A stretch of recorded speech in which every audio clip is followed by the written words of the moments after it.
আকাশবাণী আগরতলা। স্থানীয় সংবাদ পড়ছি চন্দন লেখাপাল।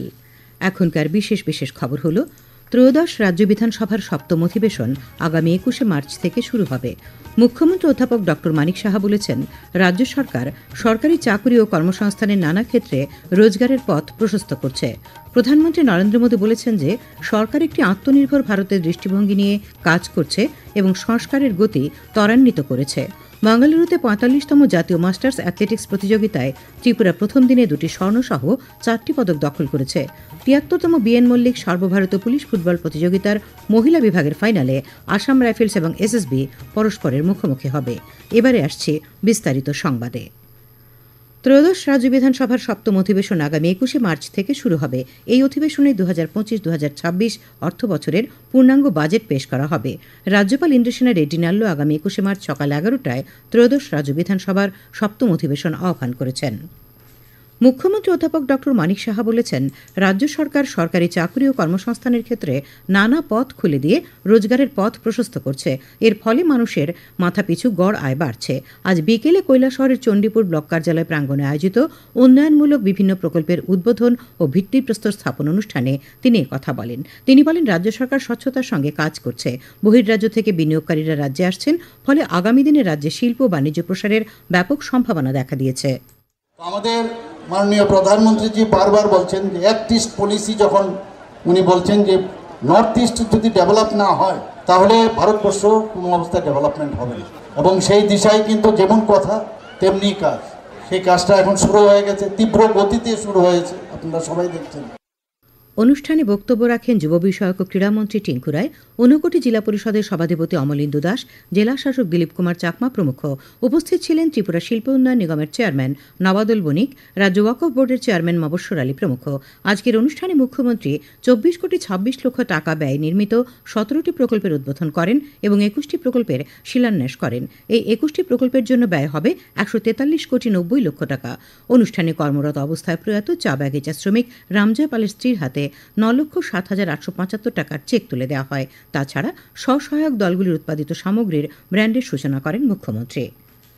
প্রধানমন্ত্রী মৎস্য সম্পদ যোজনার মাধ্যমে রাজ্যে মৎস্য উৎপাদন বৃদ্ধি ও মৎস্য চাষীদের আর্থিক মান উন্নয়নের উদ্যোগ নেওয়া হয়েছে। মৎস্য দপ্তরের উপ অধিকর্তা সুজিত সরকার আজ আকাশবাণীর প্রতিনিধিকে জানান, এবছর ২৮শে ফেব্রুয়ারি পর্যন্ত রাজ্যে ১৮,৬০৯ জন সুবিধাভোগী এই প্রকল্পের মাধ্যমে বিভিন্নভাবে উপকৃত হয়েছেন। এর মধ্যে ১২,৩৯১ জন সুবিধাভোগীকে মাছের খাদ্য ও পোনা দেওয়া হয়েছে। তাছাড়া নতুন পুকুর খনন করা হয়েছে ২,৭৫৯টি। আগামী দিনে আরও ২৬৫ হেক্টর জলাশয় খনন করার পরিকল্পনা রয়েছে। শ্রী সরকার জানান, রাজ্যে রঙিন মাছের উৎপাদন বাড়াতে ২২টি প্রজনন কেন্দ্র করা হয়েছে। মাছের হ্যাচারি করা হয়েছে ১৮টি, তার মধ্যে একটি রয়েছে চিংড়ির হ্যাচারি। মৎস্যজীবীদের মাছ ধরার জন্য ১৪৪টি নৌকো দেওয়া হয়েছে। মাছ পরিবহনের জন্য বাইসাইকেল, মোটর বাইক, ৩ চাকার গাড়ি বিনামূল্যে মৎস্য চাষীদের দেওয়া হয়েছে। আগামী দিনে কৈলাসহরে ৪২,৩৯,০০,০০০ টাকা ব্যয়ে ইন্টিগ্রেটেড অ্যাকোয়া পার্ক গড়ার প্রস্তুতি চলছে বলেও তিনি জানান।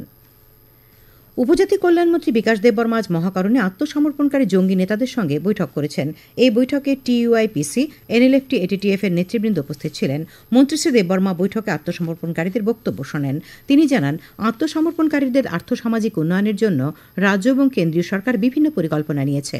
এদিকে বৈঠকের পর উপজাতি কল্যাণ দপ্তরের অধিকর্তা শুভাশিস দাস আকাশবাণীকে জানান, আত্মসমর্পণকারীদের বক্তব্য শোনার জন্যই মূলত এই বৈঠকের আয়োজন করা হয়েছিল।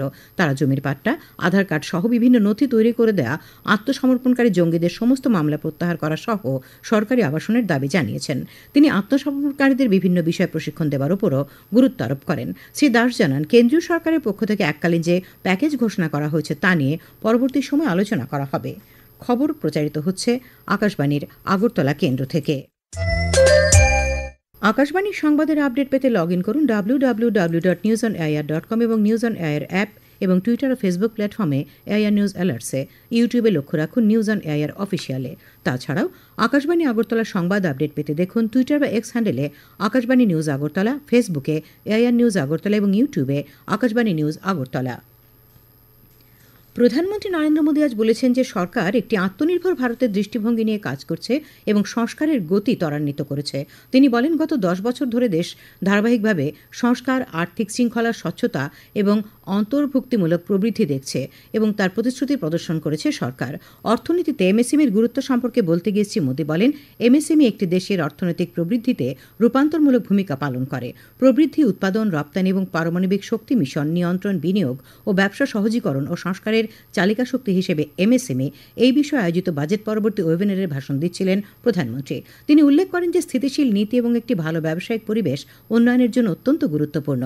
দেশে ব্যবসা বাণিজ্য সহজতর করার জন্য গৃহীত বিভিন্ন পদক্ষেপের কথা তুলে ধরে প্রধানমন্ত্রী বলেন, সরকার জনবিশ্বাস আইন বাস্তবায়ন করেছে এবং সরলীকৃত আয়করের ধারণা চালু করেছে।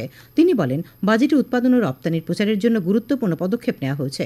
প্রধানমন্ত্রী আরও উল্লেখ করেন যে সরকারের প্রচেষ্টা অর্থনীতিতে কোভিডের প্রভাব কমিয়েছে, যা ভারতকে দ্রুত বর্ধনশীল অর্থনীতিতে পরিণত করতে সাহায্য করেছে।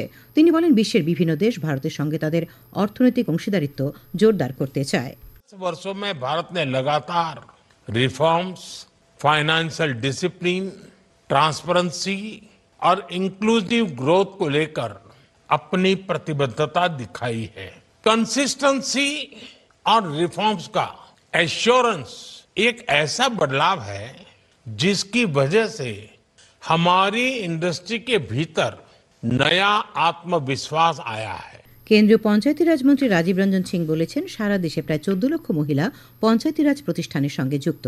আজ নতুন দিল্লিতে নির্বাচিত মহিলা প্রতিনিধিদের জাতীয় সম্মেলনে সশক্ত পঞ্চায়েত নেত্রী অভিযানের উদ্বোধনী অনুষ্ঠানে ভাষণ দিতে গিয়ে তিনি এই মন্তব্য করেন।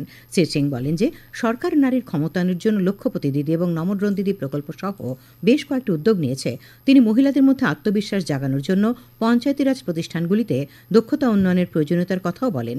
কেন্দ্রীয় নারী ও শিশু উন্নয়ন মন্ত্রী অন্নপূর্ণা দেবী বলেন যে নারী নেতৃত্বাধীন উন্নয়ন সমাজে ইতিবাচক পরিবর্তনের পাশাপাশি অর্থনৈতিক প্রবৃদ্ধিও বয়ে আনে। তিনি লোকসভা এবং রাজ্য বিধানসভায় মহিলাদের জন্য 33% আসনের জন্য প্রস্তাব পাশের সরকারি উদ্যোগের কথা উল্লেখ করেন। তিনি মহিলা প্রতিনিধিদের তাদের ভালো কাজের মাধ্যমে নিজ নিজ গ্রামের অনুপ্রেরণা হওয়ার আহ্বান জানান। কেন্দ্রীয় পঞ্চায়েতিরাজ প্রতিমন্ত্রী অধ্যাপক এসপি সিং বাঘেল এবং কেন্দ্রীয় যুব বিষয়ক ও ক্রীড়া প্রতিমন্ত্রী রক্ষা নিখিল খারসে অনুষ্ঠানে উপস্থিত ছিলেন। উল্লেখ্য, 8ই মার্চ আন্তর্জাতিক নারী দিবস উপলক্ষে পঞ্চায়েতি রাজ মন্ত্রক কর্তৃক আয়োজিত এই অনুষ্ঠানে 1200-ও বেশি নির্বাচিত মহিলা প্রতিনিধি অংশগ্রহণ করেন। অনুষ্ঠানে 23 জন নির্বাচিত মহিলা প্রতিনিধি তাদের পঞ্চায়েতে অসাধারণ কাজের জন্য পুরস্কার পেয়েছেন। আগামী মে মাসের 1 থেকে 4 তারিখ পর্যন্ত মহারাষ্ট্রের মুম্বাই অনুষ্ঠিত হবে সংবাদ ও বিনোদন ক্ষেত্রের জন্য প্রথম শ্রবণ, দৃশ্য ও বিনোদন সংক্রান্ত আন্তর্জাতিক শীর্ষ সম্মেলন ওয়েবস 2025। ইতিমধ্যে এর অন্তর্গত রিল মেকিং, চলচ্চিত্রের পোস্টার তৈরি, কমিক্স, ফিল্ম, অ্যানিমেশন, ছবি, ভিজুয়াল এফেক্ট সহ নানা ক্যাটাগরিতে অংশগ্রহণকারীদের জন্য চলছে একাধিক চ্যালেঞ্জ। তেমনি ওয়েবস 2025-এর অংশ হিসেবে তথ্য সম্প্রচার মন্ত্রক এবং সৃজনশীল স্টুডিও ডান্সিং অ্যাটমস বিশেষ মাস্টার ক্লাস সিরিজের আয়োজন করেছে। গতকাল ব্লকবাস্টার ছবিসমূহের প্রযোজনা নিয়ে আলোচনা করেন বাহুবলীর প্রযোজক শভু ইয়ার লাগাড্ডা।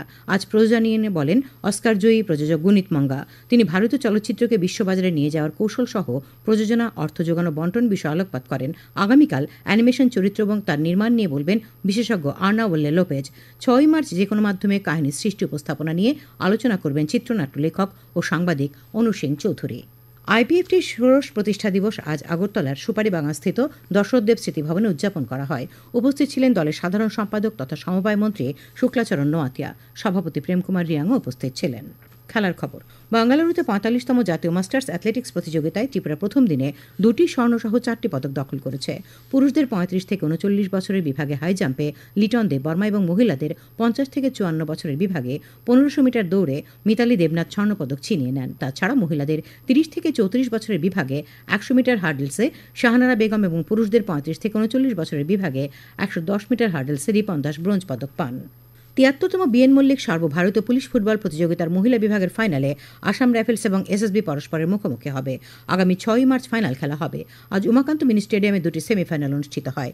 এতে আসাম রাইফেলস 4-0 গোলে ওড়িশা পুলিশকে এবং অপর ম্যাচে এসএসবি 6-0 গোলে মণিপুর পুলিশকে হারিয়ে দেয়। এদিকে পুরুষ বিভাগে সেমিফাইনালে উঠেছে সিআইএসএফ এবং বিএসএফ। কোয়ার্টার ফাইনালে মোহনপুরের তুলাবাগান মাঠে সিআইএসএফ 2-1 গোলে গোয়া পুলিশকে এবং জম্পুইজলা মাঠে বিএসএফ 1-0 গোলে আসাম পুলিশকে পরাজিত করে। বেটি বাঁচাও বেটি পড়াও কর্মসূচির 10 বছর পূর্তি উপলক্ষে আজ পানীয় জল ও স্বাস্থ্য বিধান দপ্তরের বিলোনিয়া মহকুমা কার্যালয় প্রাঙ্গণে শুরু হয়েছে আন্তঃ অফিস মহিলা ক্রিকেট টুর্নামেন্ট। উদ্বোধন করেন দক্ষিণ ত্রিপুরা জেলা পরিষদের সভাধিপতি দীপক দত্ত। উপস্থিত ছিলেন দক্ষিণ জেলার অতিরিক্ত জেলা শাসক হেমন্ত দেব বর্মা, অতিরিক্ত police super M Krishnachandra Shekhar. টুর্নামেন্টে বিভিন্ন দপ্তরের মোট 9টি দল অংশ নিচ্ছে। আবহাওয়া। আগামীকাল আকাশ পরিষ্কার থাকবে, সকালে হালকা কুয়াশা পড়বে। আগামীকাল তাপমাত্রা সর্বোচ্চ 33 ডিগ্রি সেলসিয়াস এবং সর্বনিম্ন 17 ডিগ্রি সেলসিয়াসের কাছাকাছি থাকবে। আজ সর্বোচ্চ তাপমাত্রা ছিল 31.7 ডিগ্রি সেলসিয়াস এবং সর্বনিম্ন 17.2 ডিগ্রি সেলসিয়াস। শেষ করার আগে খবরের বিশেষ অংশগুলি আর একবার। ত্রয়োদশ রাজ্য বিধানসভার 7ম অধিবেশন বসবে আগামী 21 মার্চ। মুখ্যমন্ত্রী অধ্যাপক ড মানিক সাহা বলেছেন, রাজ্য সরকার সরকারি চাকুরি ও কর্মসংস্থানের ক্ষেত্রে নানা রোজগারের পথ প্রশস্ত করছে। প্রধানমন্ত্রী নরেন্দ্র মোদী বলেছেন যে সরকার একটি আত্মনির্ভর ভারতের দৃষ্টিভঙ্গি নিয়ে কাজ করছে এবং সংস্কারের গতি ত্বরান্বিত করেছে। বেঙ্গালুরুতে 45তম জাতীয় মাস্টার্স অ্যাথলেটিক্স প্রতিযোগিতায় ত্রিপুরা প্রথম দিনে 2টি স্বর্ণপদক সহ 4টি পদক দখল করেছে। 73তম বিএন মল্লিক সর্বভারতীয় পুলিশ ফুটবল প্রতিযোগিতার মহিলা ফাইনালে আসাম রাইফেলস এবং এসএসবি পরস্পরের মুখোমুখি হবে। স্থানীয় সংবাদ আজকের মতো এখানে শেষ হলো। পরবর্তী বাংলা স্থানীয় সংবাদ প্রচারিত হবে আগামীকাল সকাল 7:35 মিনিটে।